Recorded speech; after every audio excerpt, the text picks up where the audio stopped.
Welcome to Me Reimagined, a space where we step into the impossible version of ourselves, a version we only dream of, so we can create lives we love and the impact we are meant to make. Today's episode is about a feeling that many of us face, whether we admit it or not: imposter syndrome. It's that nagging voice inside that whispers, "You aren't good enough," even when the world around you tells you otherwise.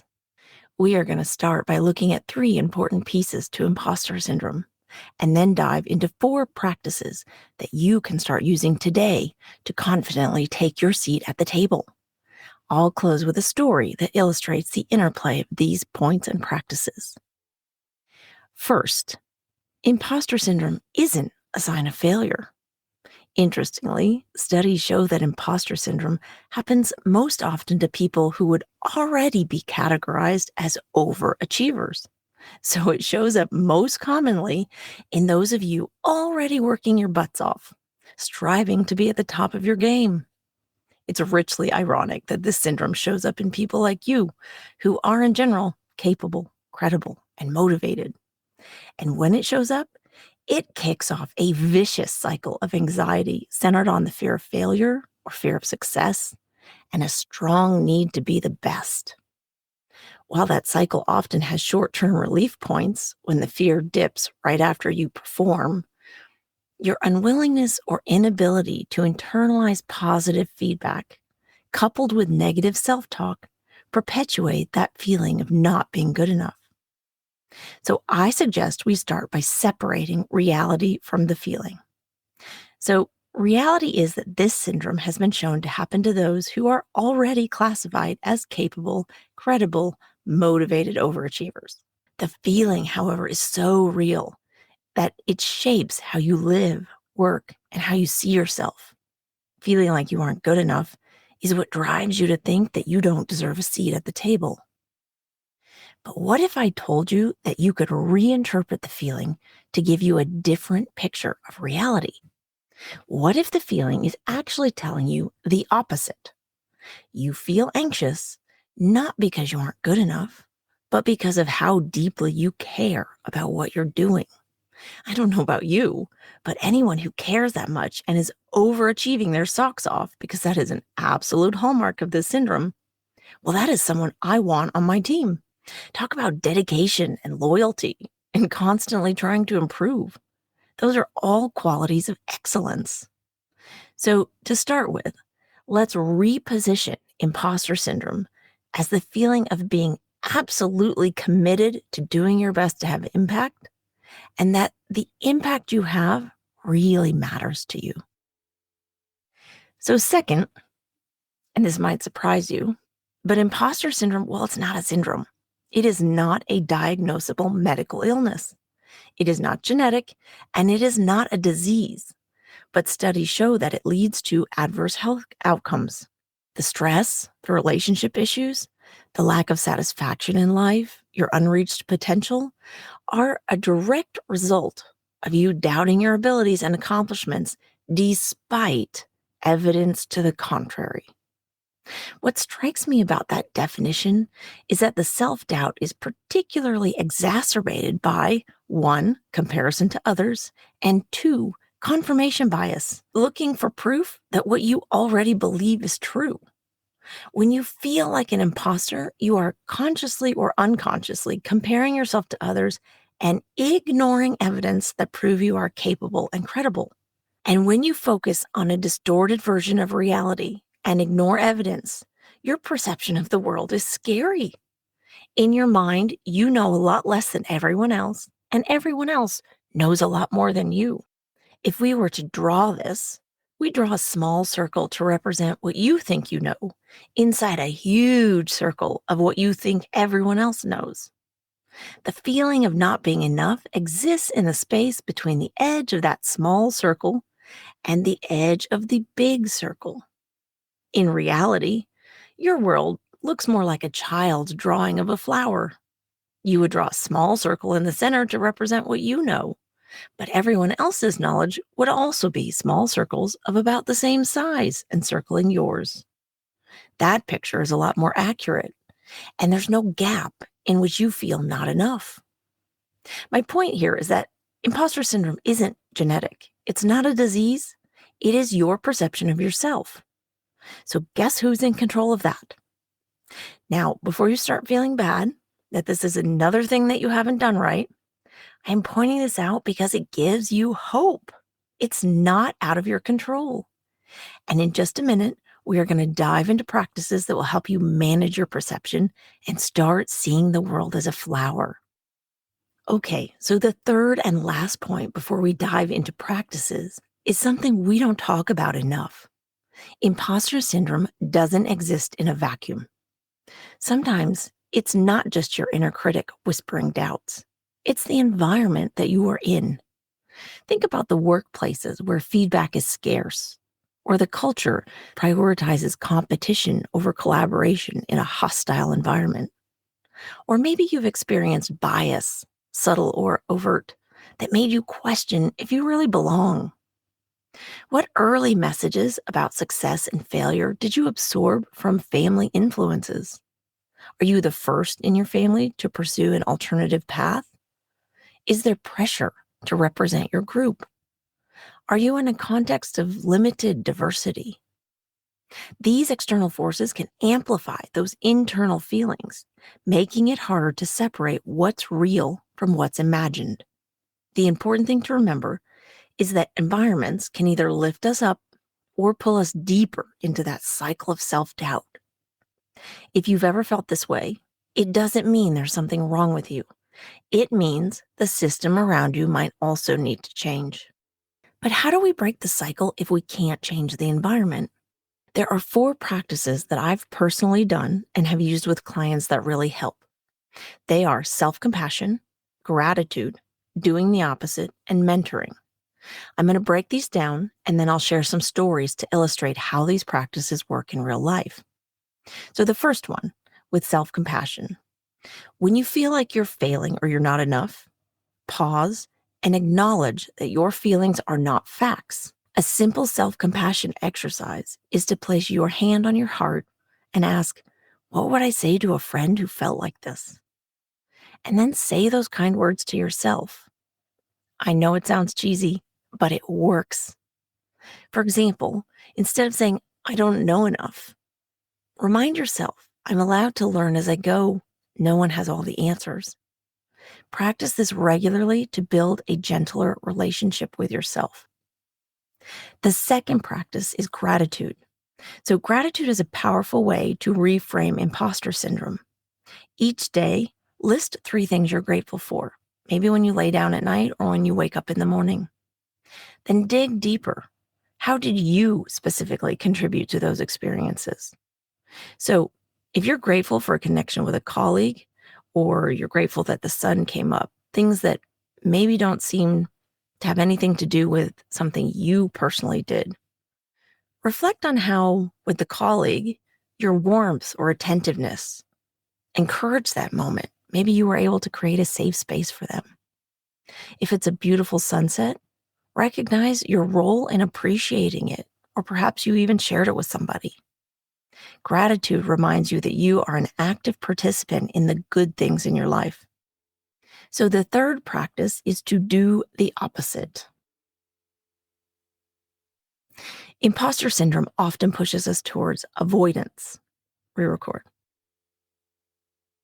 Imposter syndrome often pushes you toward avoidance, staying quiet, playing small, or overworking to prove yourself. This practice is about noticing those tendencies and deliberately doing the opposite. So if you're tempted to stay silent, try speaking up. When you want to hide or over-prepare, try leaning into authenticity instead. Share the fear or uncertainty with someone that you trust. For example, if you're worried about a presentation, admit, yeah, I'm nervous about this one. Often, vulnerability really helps others see you as more human, and their reassurance, well, that shifts your perspective. The more you experiment, I think you'll see that being real doesn't diminish your credibility, it builds trust. And so the last practice is number 4, mentor someone else. So, imposter syndrome thrives in isolation. Break the cycle by sharing your knowledge with others. Mentoring flips that script. Instead of feeling inadequate, mentoring gives you tangible evidence of what you've learned and the value that you can offer to other people. Teaching someone else helps solidify your own confidence and perspective. So start small, offer to help a colleague solve a problem, or share advice with someone who's just beginning in your field. When you do, you'll notice how much you've learned and how impactful your contributions are. It's a powerful way to prove to yourself that you do have expertise worth sharing. The reason I decided to focus on this topic is because growing up in an environment that prized academics and performance, this is something I have wrangled with since childhood. It showed up in various ways as perfectionism, paralysis, people-pleasing, and procrastination. Do any of those sound familiar? In terms of perfectionism, I would over-prepare for everything I did. And while this definitely helped me, it also wasted an incredible amount of my time. There's a point at which there is nothing more that can be prepared, and you end up redoing things or finagling truly fine points that no one's going to notice except you. It also got in my way, both because I didn't turn that energy towards something new beyond that project or presentation, and also because of the level of stress that it caused me. I'd go home from work at night just feeling pressure in my chest. Paradoxically, while imposter syndrome drove me, it also paralyzed me. I'd procrastinate putting off starting things, even things that I knew I wanted to do and would enjoy doing, until the last minute because of the uncomfortable feeling that accompanied the possibility that it wouldn't turn out the way that I wanted it to, or that I wouldn't do it well enough. For much of my 20s and into my 30s, there were lots of things that I'd never even start. The barrier of self-doubt took too much focused energy to hurdle, so I'd expend that energy in distraction. Imposter syndrome also trapped me into staying inside the box. Pleasing other people within prescribed norms was a way to get relief from anxiety. It also made me feel needed, which linked with capability in my mind. Ironically, while I used this external validation to control my anxiety, I also discounted any praise I'd receive, replying that, I hadn't done anything special or it was no big deal. So here's where we turn the lens to you. Have you ever experienced imposter syndrome? Maybe you've caught yourself downplaying your successes or feeling like you aren't credible. I'd love to hear from you. What helped you move through it? Or what questions are you still sitting with? How does it show up? Is perfectionism or procrastination or people-pleasing your manifestation of flavor? Imposter syndrome thrives in silence and secrecy. By naming, sharing, and challenging it, you take away its power. I'd also love to hear when you've tried any of these 4 practices. What worked for you? What didn't? Share your thoughts or stories with me. I'll feature some in an upcoming episode so we can learn from each other's experiences. One experience I'd like to highlight today demonstrates that this affects people who are truly overachievers and that the feeling of not being enough persists no matter how high you fly or what you accomplish. Michelle Obama has openly spoken about her struggles with imposter syndrome, even as a Princeton and Harvard Law graduate and the First Lady of the United States. In her memoir, Becoming, she describes moments of questioning whether she belonged in elite spaces or if she was good enough. Instead of letting these doubts define her, she worked hard to embrace self-compassion. That is her antidote. Acknowledging her feelings without judgment and reminding herself of the hard work and accomplishments that got her there. And one practice that particularly helped her was mentoring. By working with younger women and students, she realized the value of her experiences and how much she had to offer. Helping others gave her a sense of purpose and reframed her self-doubt as wisdom that she could share to inform other people's journeys. If you are done making decisions from the imposter's mind, use the Calendly link in the show notes to schedule a free discovery call. Let's change your story. Today, I feel grateful for trees. I hugged one on my walk today, and the sensation of the moss and bark against my cheek infused me with warmth and energy. I am also grateful that I am stepping into my power to change my state. It is such a superpower. Learning to choose how I receive a person or situation has changed my life. I am grateful that breathwork and connecting beyond myself are daily activities. They keep me grounded even when life starts to feel chaotic or turbulent. And finally, I am grateful for our community. I get such a charge hearing about your journeys and how what we talk about shows up in your lives.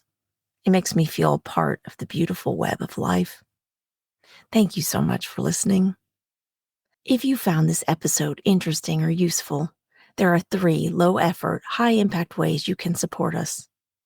Follow and then rate the podcast. Leave us some stars. And also, if you know someone who gets trapped by their own perfectionism or doubts their own credibility, share this episode. You can find all episodes of Me Reimagined on Apple, Spotify, YouTube, or wherever you get your podcasts. And if you leave a voice note or a comment, I'll reply. With love, until next time. You do not carry this all alone. No, you do not carry this all alone. This is way too big for you to carry this on your own. So you do not carry this all alone.